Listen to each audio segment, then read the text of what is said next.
Hi everyone, welcome to the channel. My name is Nick Cosgrove and I am back with my coaching reality segment called From a Coach's Perspective. Today I want to list off the 5 reasons as to why people gain weight as they get older.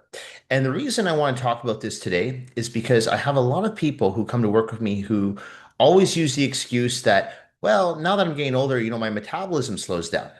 I hear that at least once a week from someone, whether it's a new client, an old client, someone on the street, a friend, family member. I hear it all the time. It drives me insane.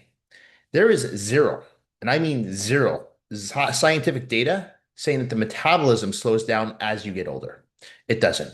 Yes, there's hormonal imbalances that can definitely affect the thyroid for sure, and I'll get into that, but nothing that directly affects the metabolism as a whole. Your metabolism is your metabolism. What you were born with is what you have when you're 30, when you're 40, when you're 50, when you're 70, when you're 90. You're born with it. Some people have faster metabolisms than others, right? There's people who gain weight really easily versus people who lose weight very easily, right? We have different body types. We have ectomorphs, mesomorphs, endomorphs. So understanding your genetics and understanding whether or not you yourself have a faster metabolism or a slower metabolism will allow you to diet accordingly for your body type. But to say that, oh, well, now that I'm, in my 30s or my 40s, it's natural to get a little bit heavier because the metabolism slows down is nonsense. And it's an excuse that people rely on when they don't want to face the reality. So I want to give you the 5 reasons why I believe people as a whole put on weight as they get older. All right. That have nothing to do with the metabolism whatsoever. Now, keep in mind that I'm saying metabolism and not thyroid. And as I said, I'll get into the thyroid later on in this segment. But right now, I want to give out the 5 reasons that I believe are crucial as to what people need to fix in order to not put on weight as they get older. Because the reality is, you shouldn't be putting on weight as you get older. Okay. So, if anything, you should be trying to preserve and maintain as much muscle as you can because the body does lose muscle as we get older, which I'll also get into. All right. So, reason number one, they move less without realizing it. So when you're in your 30s and your 40s, maybe you're making more money. Okay, so you maybe can now afford to drive a car. When you were in your 20s as a teenager, maybe you had to walk more. Okay. Now that you have a career, maybe you're sitting more at a desk. Maybe when you were younger in your 20s, you were working at a restaurant. So you were moving more. So people as they get older rely more on convenience. Rather than walk, they drive. Rather than stand, they sit. All right. Maybe they don't play as many sports. Maybe when you were in high school or when you were in college, you were playing more sports. Now, you've got 2 kids and you've got a 9 to 5 job. You got to come home, cook dinner. So maybe you're not playing those sports as much now, right? So your activity level has gone down. As a result, you start to put on weight. That weight doesn't come on all of a sudden. It doesn't come on in a week's time. You start to slowly add on that weight because you yourself are becoming more sedentary. You're not moving as much as you were when you were in your teenage years or your 20s. All right. So this is very common, something I see all the time. And that's why when I have certain clients that like to use those step counters, and I say use them because if they're holding you accountable to make sure that you're getting in your 10,000 plus steps a day, great. Because a lot of people are shocked to know that they're really not moving enough. If you think about it, if you're someone who does work a 9 to 5 job, and let's say you drive to work, so you wake up in the morning, you walk to your car. What is that? 10 steps? Then you drive to work. Then you plump your ass down on a chair for 8 hours. Then you go back and you drive back home. So you're not really moving enough. All right. So you need to move. So it's not that your metabolism has slowed down, it's that you yourself have slowed down. Okay. You're relying more on comfort and convenience. So you have to get out of that habit and you have to start moving more. So this is why I tell people that I work with walk more, do more. Don't sit, stand. Okay, obviously the gym every day if you can, or every second day or every third day, but make sure you're obviously working out as well. Your activity level is high. But the most important thing is what you're doing day to day. Okay, so day-to-day structure is important. And I talk about how for me, every time I have a meal, I always go for a 10 to 20 minute walk afterwards, not to burn it off, just to make sure that I'm keeping myself moving. Okay, so movement is key. So the body craves movement. We're not designed to sit at a desk for 8 hours a day. That's not what we were designed to do. We're designed to move. Okay, so whenever you can, walk. Okay, whenever you can, stand. Don't sit. Don't constantly have to relax your muscles. Make your muscles do some work. Okay, you don't have to be in the gym 7 days a week, but you have to be moving. Okay, this is crucial. All right. So, reason number two, they lose muscle mass. Okay, so I touched on this earlier. What happens as we get older? Now, unfortunately, there is scientific data backing this. As we get older, we do start to lose muscle. All right. Even those of us who train in the gym, we do start to lose muscle. Okay. That's just a natural part of aging. Okay. The metabolism doesn't slow down, but the human body does lose muscle. You see it with bodybuilders as they get into their late 40s, early 50s. If they're still competing, they don't look the same as they did when they were in their 20s or in their early 30s, right? The skin texture is a little bit more loose. The muscles look a little bit smaller. There's a little bit more wear and tear on the body, so the muscles start to break down. This is very common, all right? But your goal should always be to preserve as much muscle mass as you can. So for people who train in the gym with weights on a regular basis, as in 3 to 5 times a week, you're less at risk at losing muscle as fast as someone who doesn't. All right. Will you still lose muscle as you get older? Yeah, a little bit, but you can really fight off father time by making sure you're staying in the gym. The problem, though, is as you continue to lose muscle, your body starts to slow down because you're not exerting as much energy. So now your metabolism doesn't necessarily slow down, but you yourself are not exerting as much energy because the more muscle you carry, the more calories you burn in a rested state. And I've talked about this time and time again on the No Filter Q&A, how the more muscle you have, the easier it is to stay lean. All right. So as you start to lose muscle mass, it becomes harder to maintain that leanness because you're not exerting as much energy. So you're not burning as many calories. So the main thing is to make sure that you're staying in the gym with weights because you want to fight off father time and you want to preserve as much muscle as you can. Now, I have some clients who are in their 60s and their 70s who look phenomenal, but they've been training with weights since they were in their 30s, some of them in their 20s. So you're looking at like 30 to 40 years of weight training, and it's paid off because they're not getting fat. They still have two of my guys who are in their 60s still have ripped abs. So it goes to show you that as long as you're staying active and as long as you're continuing to do resistance training, as in weightlifting, this will help preserve muscle.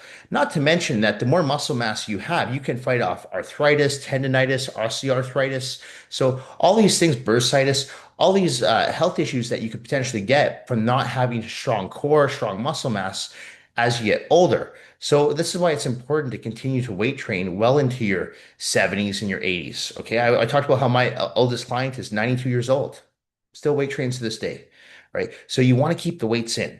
This is crucial. Okay, so if you're not weight training, you want to start now. I don't want to ever tell someone it's too late. If you're watching this and you're in your 50s, like, it's too late for me. It's not too late. Hell, if you're in your 60s and you're watching this, it's not too late. Okay, you just got to get back into it. Or if you're someone who's brand new, you just have to get into it. Best way to get into it so you're not making any mistakes and you don't get injured, hire an experienced and knowledgeable coach that can help you and guide you in the right direction so you don't make any mistakes, so you don't get injured, and so that you don't have any setbacks. All right. So you want to make sure that you are training smarter and not necessarily harder. All right. Reason number three, their eating habits stay the same while their activity level drops. Again, so as you're getting older, goes back to the first reason. You rely more on comfort, right? More on convenience. I don't have to cook. I can order from Uber Eats. You know what? I don't want to walk 5 blocks. Let me just order Uber or get a car and I'll just drive myself or get a cab. Okay. So rely more on convenience, especially in today's days with technology, right? People are just ordering everything to come to their house, Amazon. They're not doing groceries anymore. So we're not moving as much. And the problem is your eating habits aren't changing. So when you're in your 20s, or maybe when you were a teenager, you're eating a lot of food, but you're moving more. So you're exerting more energy, you're burning more calories, and you're getting rid of all that food that you have in your digestive tract, right? When you're not changing those eating habits, you're not eating smaller portions, guess what? You're not burning off those calories, they get stored as body fat. You start to get a bit of a belly, love handles. This happens. So if your activity level is going to go down, then you better make sure that your food portions are going down because your body doesn't need as much food. Okay. So again, if you are someone who's working out like me, 6, 7 days a week in a gym, you're most likely going to be consuming a lot of calories. I mean, I easily consume 5,000 plus calories per day. All right. I'm not fat. Okay. Because I'm burning those calories off. But if I stop going to the gym and I stop working out, I know for myself, I would take those calories down to about 2,500 to 2,000 calories per day. When I had my hernia surgery last summer, I couldn't weight train for 30 days. I cut all my portions in half. Instead of doing at that time, I was doing a cup of rice, I was doing half a cup of rice per meal. Instead of doing 6 meals, I was doing 3 meals. Didn't need 6 meals. Okay. I wasn't weight training. There was no reason. I wasn't trying to build muscle. I was trying to preserve muscle, but I was able to preserve that muscle just by eating the bare minimum because I wasn't training. All right. So if you're not as active, you have to make sure that you're not consuming as much food, period. Even if it's a good diet, you have to make sure your portion control is in check.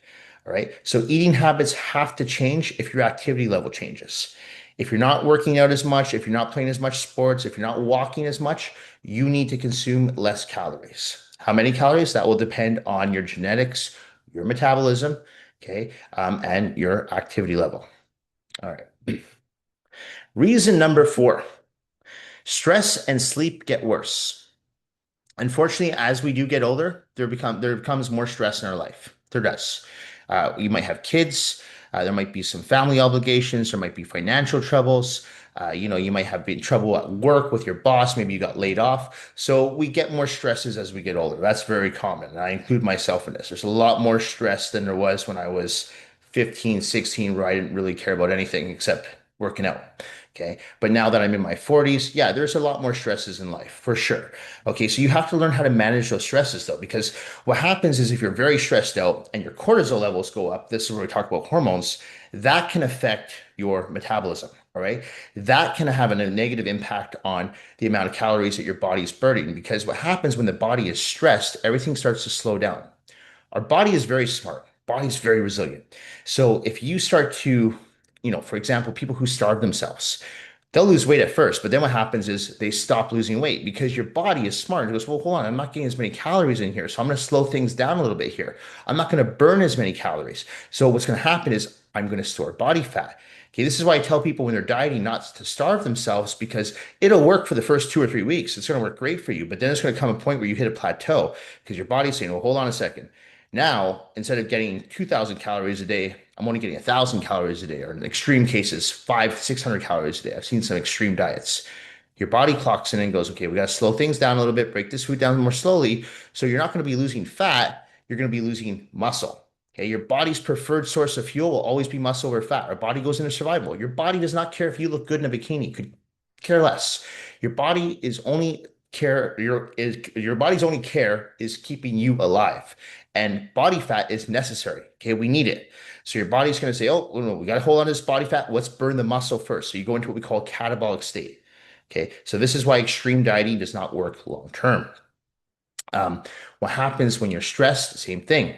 You're stressed, all of a sudden cortisol levels are up, body slows down, you're not burning as much calories. Now your sleep is interrupted.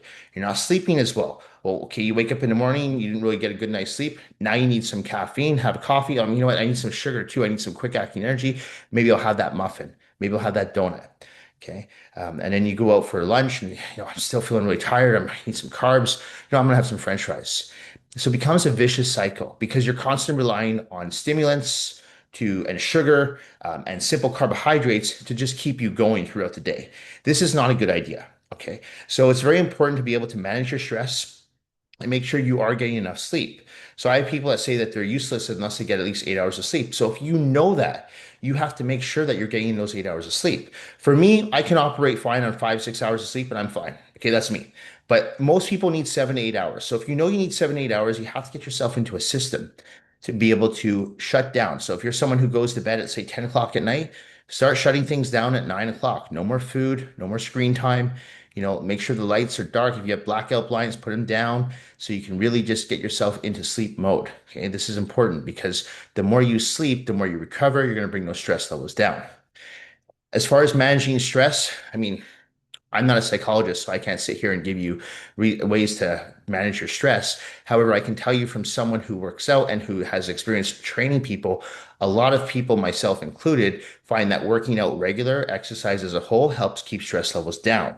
Okay, so if you are someone who is stressed about work, your relationships, your kids, your finances, this is even more reason for you to get into the gym and weight train, okay? Because that will help keep cortisol levels low.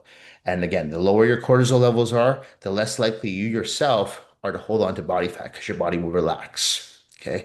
It's the same thing I tell people who don't drink enough water. And they say, well, I don't want to hold water weight. I do have people like this. Say, I don't want to drink too much water because I don't like holding water weight. And now it's summer, I'm going to be on the beach. I'm like, listen, the less water you drink, the more water you're going to hold because your body again is smart. It's going to say, no, no, we need to hold on to this water now. But if you're drinking Like I posted on my Q&A the other day. I was showing a 1 liter bottle of water and saying I drink about anywhere from 10 to 15 bottles of those per day. The more water you drink, the more water your body flushes out. It does. Okay. So, yes, you're going to be peeing every hour, which I understand is annoying, but this is very good for the system. All right. So, it's important that you stay hydrated as well. And it's important you don't starve yourself. It's important to get enough sleep because all this correlates for you to make sure that your body is efficiently burning calories throughout the day so that you are not going to go into a caloric surplus and you're not going to hold body fat or put on weight as you get older. All right. Reason number five, consistency disappears. Feels like every week I talk about consistency. Okay, whether it's on my YouTube shorts, on my weekly blog, on the website, No Filter Q&A, coaching reality series, on my Instagram posts, Instagram reels, I'm always preaching about consistency because I'm a firm believer in the power of consistency. Showing up. Okay, I talked about how successful people are successful because they take opportunity when it arises, but they're prepared to take that opportunity. Okay, so when preparation meets opportunity, boom, you've got success. So you want to make sure that you're prepared for when opportunities do arise, right? Same thing. The only way you can do that is if you're consistent with what you're doing. So if you're consistent with your workouts, you're consistent with your diet, you're consistent with your sleep, you're consistent with your recovery, your consistency with your rest, okay? Your consistency with your hydration, it's all key. When you fall off for one day, is it a big deal? Probably not. But if one day turns into 2 days, turns into 2 weeks, turns into 2 months, turns into a year, guess what? Now you've got an extra 10, 15 pounds all on your belly, right? So it starts to add up. I was talking about this earlier with one of my clients about cheat meals. And so would it really be that big of a deal if I had a cheat meal every day? I said, put it this way. One cheat meal a day, let's say it's 500 calories. Okay, I'm going to be conservative here. If you're having that one cheat meal every day, 7 times a week, there's 3,500 calories right there. That's 1 pound. If you're not burning that off, those 3,500 calories, that's 4 pounds a month, right? That's 48 pounds a year. It doesn't take a mathematician to figure out why people are gaining weight, okay? Because when you think about it as one day, 1 week, 1 month, 1 year, it makes sense. So you combine a sedentary lifestyle with poor eating habits, and guess what? You're going to have a gradual weight gain. Okay. So it does not have to do with the metabolism. Now, to finish off, I did want to talk about the thyroid a little bit because there seems to be some misunderstandings about thyroids. There are people who have inactive thyroids. It's very common, especially amongst women, and it happens to a lot of women in their late 20s, early 30s. Men too. I have two guys on my roster who are actually on Synthroid right now for inactive thyroid. So it does affect men too. I've seen it more prevalent with women. Same thing with low iron levels. Okay, I've seen it more prevalent amongst women. But if you feel like there's something going on, you're putting on weight regularly, like you're putting on weight and you don't know what's going on, and you're like, I don't know. I'm going to the gym. I'm doing my cardio. My diet's dialed in. My recommendation to you, man or woman, go and get your thyroid checked. Okay, because there could be a hormonal imbalance that's affecting your thyroid. Now, if you do have an inactive thyroid, it's very simple. You go on a drug, something like Synthroid. Okay, that should help regulate your thyroid. So at least you're not going to be putting on weight. Okay, so we do have drugs out there that will help. But before you start blaming your thyroid, get it checked and look at your diet, look at your activity level. Because I've had some people say to me in the past, "Oh, I think my thyroid is inactive now. I think it's toast." I'm like, "Why do you think that?" Well, I'm putting on like 2 pounds a week. I'm like, "You sure you're not putting on 2 pounds a week because you're having a bottle of wine when you come home from work and sharing a pizza with your partner, right? Are you sure it's not because you're ordering from Uber Eats 4 or 5 times a week?" Right? So it very well could be your thyroid, but let's look at everything else first because usually there's a paper trail. And I use that analogy. If you have $30,000 in your bank account and all of a sudden it goes missing, you're not going to be like, well, where'd it go? There's a paper trail where it went. So same thing. When you start adding on weight, there's a paper trail. What am I doing? Why is my weight going up on the scale? Why is my waist getting bigger? Why are my pants getting tighter? Why do I have more flab under my arms? Oh, let's go back and retrace. Okay, I had pizza one night this week. Oh, and then I had burger and fries another night. Then I had a big bowl of pasta. Then I had a few drinks with my coworkers. There we go. And then when I say, well, what do you do for activity level? Well, I went for a walk with the dog. Okay, I mean, maybe you burned 100 calories. I don't know, but you consumed like 10,000 calories. So they're not balancing out. You got to balance things out. And Actually, I shouldn't even say you have to balance things out. Your activity level should be up here, and the bad habits, as in far as bad food choices, the drinking should be down here. All right. And that's how you're going to maintain a lean physique going into your 40s and your 50s and your 60s and so on. Okay. So, once again, nothing to do with the metabolism. And I thought I wanted to put this episode out because it's something I do here. It doesn't really, I shouldn't say it annoys me. It just, to me, it's an excuse that people rely on when there's no scientific data backing that. Zero.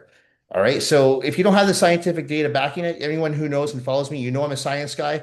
I'm a firm believer in following the facts. If I don't see facts, I'm not going to believe it. All right. So it's because of those reasons, in my opinion, in my experience working with the general population, as to why people put on weight as they get older, not your metabolism. Anyway, that's it for this week's Coaching Reality episode. This episode will be going up on Wednesday, May the 13th. As a reminder, if you have any questions related to your nutritional plan, workout program, supplements you are currently taking, not taking, or considering taking, please feel free to email me those questions at nick@foreverfitperformance.com, or you can DM me your questions on my Instagram at fitcosgrove_. Thank you all for watching. Thank you for supporting my YouTube channel, my online coaching business, as well as my in-house personal training business here in Vancouver, British Columbia. I truly do appreciate all the support and all the feedback. And if you like my videos, please like and subscribe to my channel. It really means a lot. It motivates me to do more with these videos, the content I'm pumping out on a daily basis with my YouTube shorts. So I really do appreciate all the support and feedback that I receive from every single one of you. Anyway, that's it for this week, and I will see you all next week. Bye for now.